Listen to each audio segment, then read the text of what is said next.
Sita group of education, Mahmudabad, Sitapur. UP board परीक्षा फल में सीता ग्रुप के परीक्षार्थियों का रहा शानदार परीक्षा फल।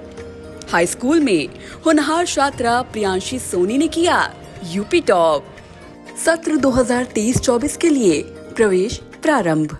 आईसीएसई बोर्ड हाई स्कूल परीक्षा फल में सीतापुर के वरिष्ठ पत्रकार नीरज श्रीवास्तव जी और शिक्षिका रीति श्रीवास्तव की होनहार बेटी अनुभूति श्रीवास्तव ने 97.20% अंक लाकर जिले में विद्यालय और अभिभावकों का नाम रोशन किया। हमारे साथ मौजूद है अनुभूति श्रीवास्तव, जिन्होंने जिले में 5वां स्थान प्राप्त किया। हम उन्हीं से जानते हैं कि किस प्रकार उन्होंने तैयारी की, जो यह सफलता अर्जित की और उनका क्या बनने का सपना है। तो अनुभूति, बहुत बहुत बधाई आपको। तो सबसे पहले बताइए कि क्या बनना चाहती हैं?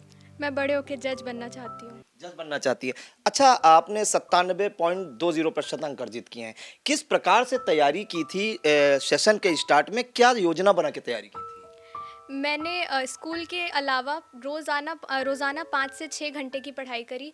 रोज़ कुछ ना कुछ टॉपिक ज़रूर कवर किया। मैं शेड्यूल बना के पढ़ती थी। जितना मुझे एक दिन में कवर करना होता था उतना मैं कवर करके ही कोई और काम करती थी।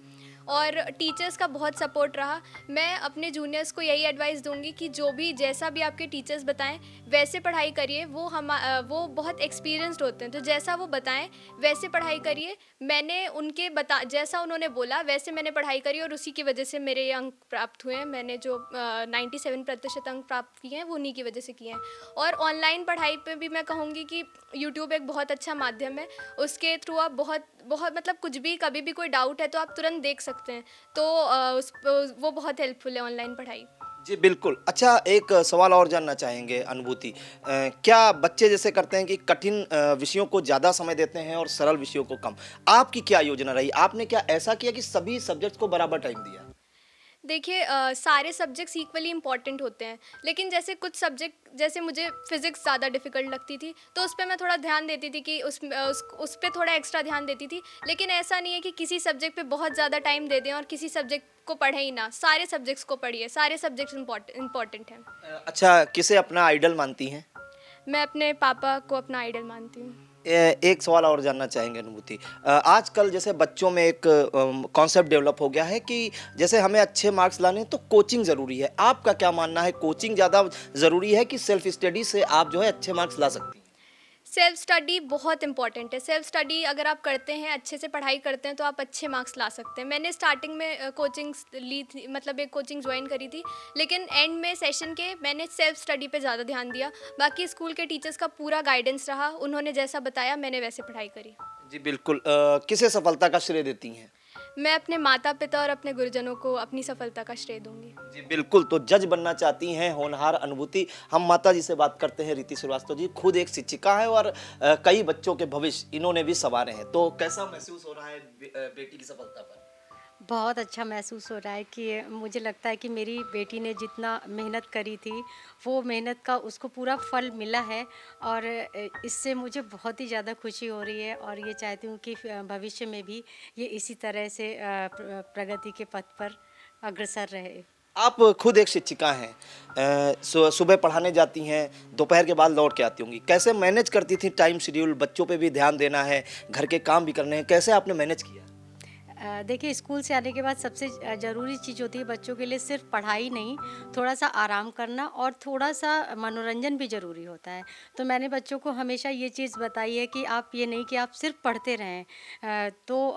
हर चीज़ जीवन में ज़रूरी है। थोड़ा सा आराम करने के बाद बच्चे कुछ अगर थोड़ा मनोरंजक चीज़ें देखते हैं तो या खेल कूद भी बहुत ज़रूरी होता है।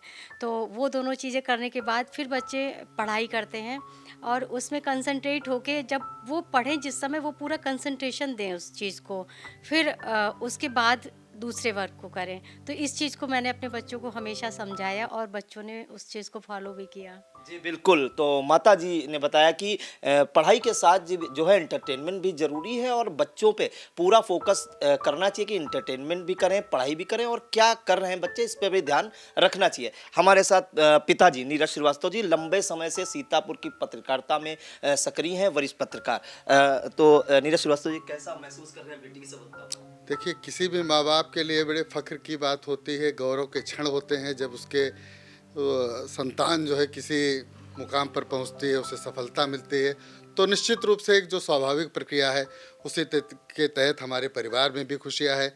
मैं भी गौरवान्वित महसूस कर रहा हूं और सबसे पहले मैं आभार व्यक्त करता हूं ईश्वर का और इस विद्यालय का, जिस विद्यालय के टीचरों ने, वहाँ के मैनेजमेंट में हमारे बच्चे को सजाया, संवारा और निखार करके इस मुकाम पर पहुँचाया।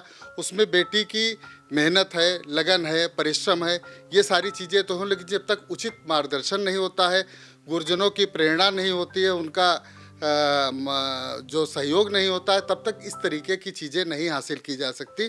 तो इसलिए आपके माध्यम से मैं रीजेंसी के जो मैनेजमेंट है, वहाँ के जैदी साहब हैं, अहमद साहब हैं और जो टीचर हैं, मनोज जी हैं, विशेष जी हैं, जिन्होंने बच्चों को हमारे बहुत सहयोग किया, उन सब का मैं आभार प्रकट करता हूँ। जी बिल्कुल। एक सवाल जानना चाहेंगे, आजकल जो है जैसे पेरेंट जो है बच्चों पे थोड़ा सा कंसंट्रेट करते हैं, उनसे अपेक्षा रखते हैं अपने बच्चों से कि हमारा बच्चा डॉक्टर बने, इंजीनियर बने या जज बने, किसी भी फील्ड में जाए। आपने क्या स्वेच्छा से बिटिया को ये जज बनने के लिए है जो मतलब राजी थी पहले से, या आप लोगों ने उन्हें इंस्पायर किया? देखिए, स्वाभाविक तौर पर हर आदमी जीवन में ये चाहता है कि उसके बच्चे सफल हो। सफलता के मार्ग अलग अलग होते हैं। आम तौर पे जो एक जीवन में लोगों की सोच होती है कि ज़्यादा पैसा कमा लें, धनार्जन कर लें और उसके जरिए सुविधा भोगी बन जाएं, तो मेरा इससे थोड़ा सा नज़रिया इतर है। और शायद जिन्होंने मेरी कार्यशैली को नज़दीक से देखा और जाना है, वो भी जानते हैं कि मेरे लिए पैसा सेकेंडरी है। जीवन में सारी चीज़ें पैसे से नहीं हासिल की जा सकती, कुछ सुख की अनुभूति कुछ अलग से ही होती है। तो मैंने ये चाहा कि ये कुछ ऐसी सेवा में जाए जहाँ से ये कुछ देश के लिए, समाज के लिए ऐसा करे कि जिससे परिवार का नाम रोशन हो। तो इन सब चीज़ों पे जब हम लोग परिवार के अंदर डिस्कस करते थे, तो ये लगा कि अगर को और सेवाएं, जो सिविल सेवा हैं, जुडिशियल सर्विसेज हैं, अगर इसमें ये जाएगी तो भले ही पैसा कम हो, आमदनी कम हो, आय का स्रोत कम हो, ईमानदारी के साथ काम करने पर, लेकिन शायद वो अपने जो एक और चीज़ें हैं, किसी के साथ इंसाफ करना है, किसी के साथ सपोर्ट करना है, किसी के साथ हेल्प करना है, इन सारी चीज़ों में शायद वो ज़्यादा बेहतर ढंग से काम कर सकेंगे और लोगों की जो एक अपेक्षाएं होती हैं उनकी कसौटी पर खरा उतरा जा सके। बिल्कुल। हम चलते चलते अनुभूत से एक सवाल और जानना चाहते हैं। अनुभूत जी, आप जज बनना चाहती हैं बिटिया, कैसे दिमाग में, मन में ये ख्याल आया कि हम जज ही बनेंगे, जबकि आजकल का अगर ट्रेंड देखा जाए तो मोस्टली जो प्राइवेट स्कूल में बच्चे पढ़ रहे होते हैं, कॉन्वेंट स्कूल में, वो MBA करके कॉर्पोरेट सेक्टर में जाना चाहते हैं, BTech करना चाहते हैं, मेडिकल फील्ड में जाना चाहते हैं, इवन सिविल सर्विसेज में जाना चाहते हैं। आपने थोड़ा सा डिफरेंट एक राह चुनी, तो जज बनने का जो ये ख्याल आया, किससे इंस्पायर हुई? मेरे फादर ने LLB कर रखा है। मेरे नाना जी जो थे वो भी लॉयर थे, मेरे मामा जी अभी लॉयर हैं। तो मैं जब उनको देखती थी तो मुझे लगता था कि मैं इस लॉ की फील्ड में कुछ मतलब एक्सेल कर सकती हूँ। तो जब मैंने इस फील्ड के बारे में जाना तो मुझे लगा कि ये फील्ड बहुत अच्छा माध्यम है कि हम देश की सेवा कर सकें। तो मैंने इस फील्ड में जाने का निर्णय लिया। जी बिल्कुल। तो अनुभूत श्रीवास्तव जी, जिन्होंने जिले में 5वां स्थान प्राप्त किया है, रीजेंसी पब्लिक स्कूल सीतापुर की होनहार छात्राएं, और इनका सपना जज बनने का है। और ये जो इंस्पायर हुई, इनको प्रेरणा मिली है, वो इनके पिता नीरज श्रीवास्तव और इनके दादाजी से, क्योंकि वो भी लॉ के फील्ड में है। तो इनका सपना है देश सेवा करने का, जज बनकर जो है सीतापुर का नाम पूरे देश में रोशन करना है। सीतापुर से कैमरा पर्सन हसन गोगा के साथ प्रियांशु मिश्रा।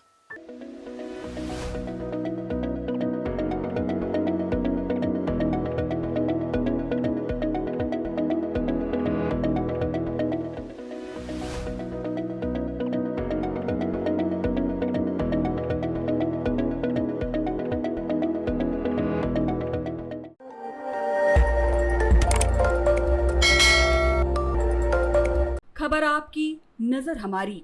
देखते रहिए आई इंडिया।